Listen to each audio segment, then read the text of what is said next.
The nerdy Hadisimer.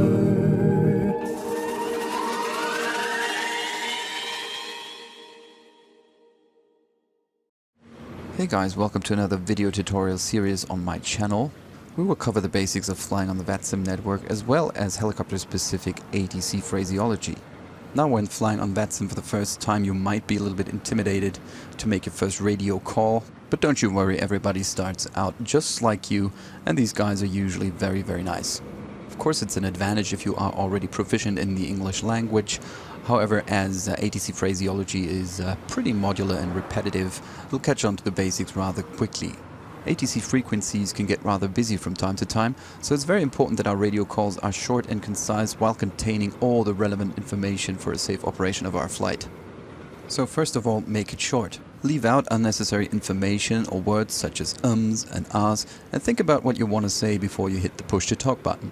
Great tip, write things down. Especially when you're starting out, it can be of great help to simply scribble down what you want to say on your initial radio call. You should also write down the information that you get handed from a station, such as taxi instructions or approach and departure procedures. That makes it easier for you to read them back correctly. Two more tips. Choose an airport that is not too busy for your first flights on Vatsim. And of course, for learning, you can always connect to the network, sit on the ramp and tune in on a frequency to listen to the ATC chatter. Only one thing, never load up a flight where your aircraft is positioned on a runway. In this tutorial series we will learn about some helicopter-specific phrases, however most of the phraseology is the same whether you fly fixed-wing or rotary. Let's start out with some very basic stuff. Numbers. We will speak out numbers as 0, 1, 2, 3, 4, 5, 6, 7, 8, 9 or 9er. So this frequency would be 120.5 or 120.5. The only time where you would not necessarily use the word 0 is when stating your aircraft type. We would of course call the Jet Ranger a Bell 206, not a Bell 206. Next thing are letters. In aviation we use the NATO alphabet, which goes like this: Alpha, Bravo, Charlie, Delta, Echo, Foxtrot, Golf, Hotel, India, Juliet, Kilo, Lima, Mike, November, Oscar, Papa, Quebec, Romeo, Sierra, Tango, Uniform, Victor, Whiskey, X-Ray, Yankee, Zulu. No way around memorizing this, just practice by spelling random words with the NATO alphabet.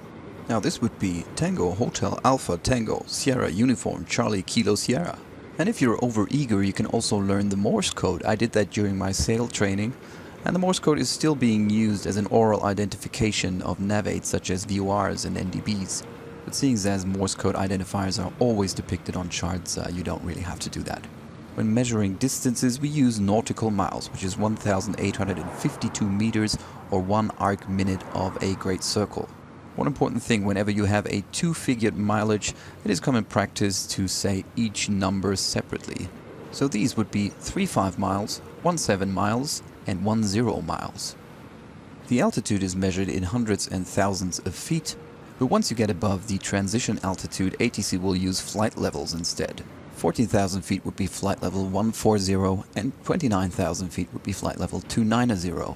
Of course, as helicopter pilots, we usually fly at lower altitudes. Speed is measured in knots, so nautical miles per hour.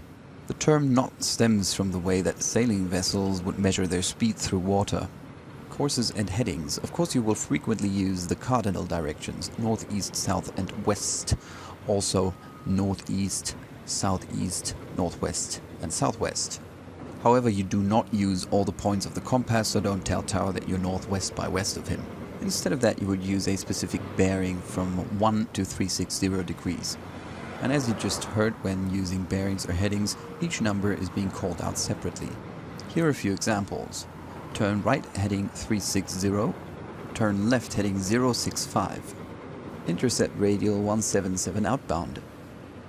Last but not least, the altimeter setting. Before we can hit the skies, we need to set our altimeter to the current barometric pressure around our airfield, and depending on where you fly, that pressure is measured in hectopascals or inches of mercury. Some altimeters have two scales, one for hectopascals and one for inches of mercury. If yours doesn't, you might have to convert. There are tables on the internet that you can download. A correct altimeter setting is very important. It's a safety feature ensuring that all aircraft that are flying around an area have the same altitude readings.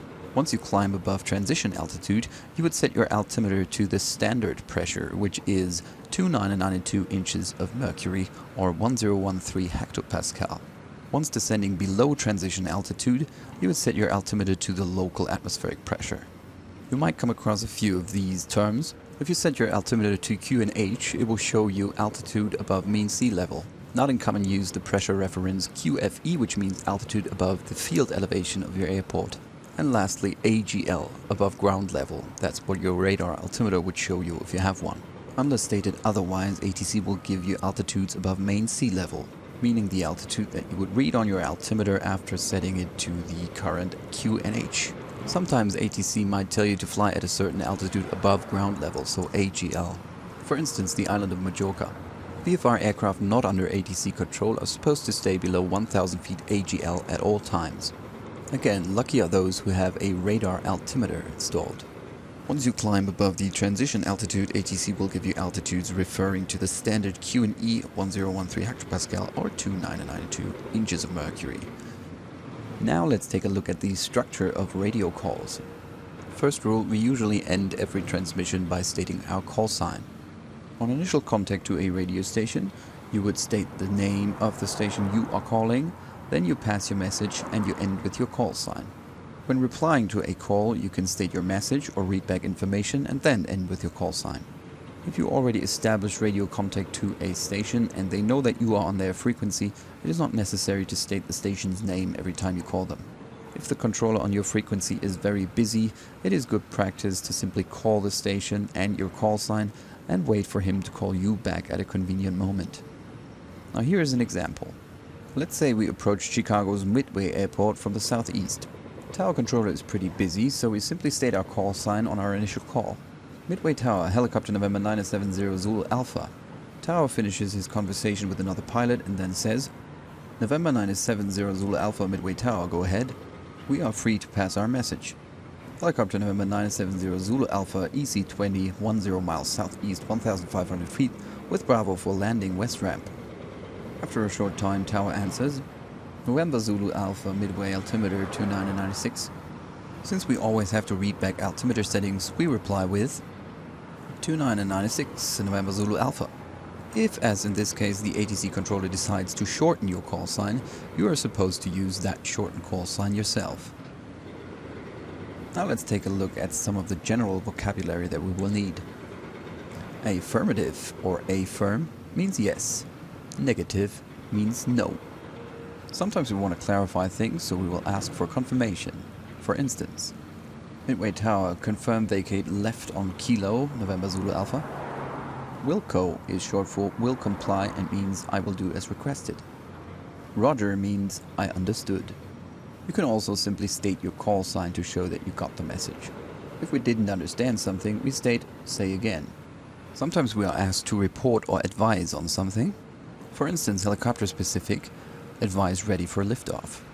Or report airfield in sight. If we can see the airport, we will call the station back. Now for some instructions. Climb, descend and maintain. These are obvious. However, if you're flying VFR, ATC will usually not give you specific altitudes, but they could issue altitude restrictions. They could say, descend below 1,500. Turn right heading. Turn right until you fly the requested heading. Turn left heading. Turn to the left until you fly the requested heading. Say altitude.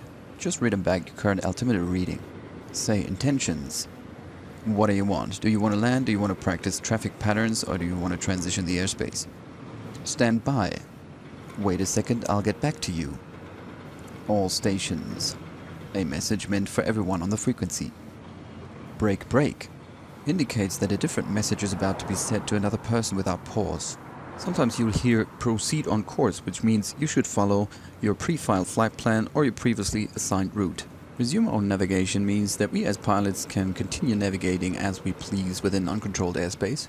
Hold, of course, means entering a holding pattern, as a helicopter might also be asked to hold south, north, east or west of a runway until you get further instructions. The squawk code is the transponder code that is issued by ATC, and once they have you on their screen, they're gonna tell you that you are a radar contact. Now, if you're on approach to an off-site landing place, ATC might tell you to report landing assured.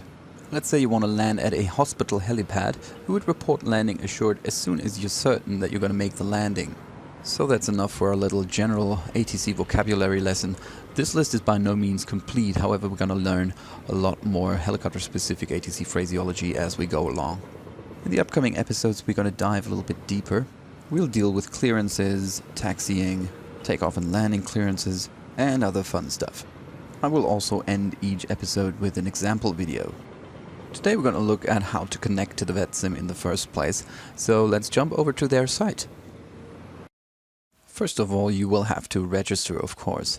Only a few things that are important. You have to state your real name to sign in. You can only have one account and you need to finish a member orientation exam. But don't worry, it's rather easy and you'll find all the information that you need to pass this exam on their website. Once your account is active and you have your Vatsim ID, you will also have to select and sign up for a Vatsim region or division. You can basically select any region and you can always change them over time. Me, I signed up for Vatsim Germany because that's the country that I live in. Now, to connect to the network from within your flight simulator, you will need a client software. There are different clients out there for different simulators. I use X-Plane, so I use X-Pilot. Link in the description. Let's take a look. On first startup, you will be prompted to download a CSL package. This is necessary for you to see other Vatsimmers in your flight sim. In the settings menu, enter your Vatsim ID and your password and choose an audio device for playback and recording. I recommend deactivating automatically setting your transponder to mode Charlie on takeoff. That should be a part of your pre-takeoff checklist. And finally, you will have to assign a push-to-talk button. If you press that button, you will transmit into the network or onto the frequency that you are tuned in. As you would find it in a real helicopter, you should assign that command to a button on your cyclic. Now let's quickly hop over into X-Plane's controls menu. You'll find the push-to-talk under the special commands of the X-Pilot plugin. Okay, now you are really ready to connect to the network for the first time. Clicking on X-Pilot's flight plan button will get you to the Vatsim page where you can log in and file your flight plan. I'm going to do an extra episode on that. Once your flight plan is filed, ATC can fetch it from the system. Click on Connect and choose a call sign. We will use the same one that we've been using in this episode, so November 970 Zulu Alpha, and the helicopter was an EC-20.